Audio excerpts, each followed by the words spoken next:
One question I get asked all the time is, Snake, how do I win more 1v1s? Now, I made a video talking about this going back to, I believe, like the flight test, or maybe it was the start of the game, anything like that, or some time in that time period. And honestly, even though it's somewhat of the same tip, I have to say it again. The best advice I can give you is learn to crouch strafe. Stop jumping in one-on-one fights. Stop jumping nonstop.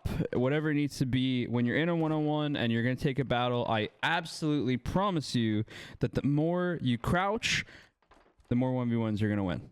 Now, obviously, with a crouch strafe, you still need to strafe. You still need to be moving back and forth, left and right, anything like that. Usually it's left to right, obviously. But one of the things that I think makes the crouch strafe so effective is just the ability to keep the reticle just so steady because of how slower your movement speed is. Obviously, it's a little difficult because we have 4 bots all messing with auto aim here.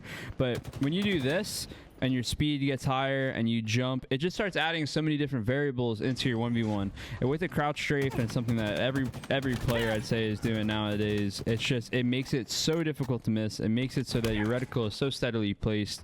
And if you can kind of get that focus down for your 1v1s, you're going to win a lot more as you're climbing up in the match ranking. I think what happens a lot is as people get to higher ranks, they start having things that maybe work for them in the past not work for them anymore. And I think for me, jumping is a very big part of that. Now, the one thing I need to say with jumping and one-on-ones and jumping in general is you still have to do it. Like say you're going to go take a fight here.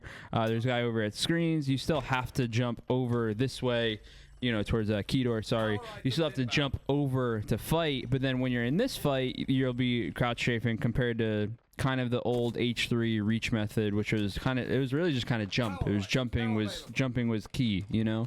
So make sure to add the crouch strafe into your arsenal.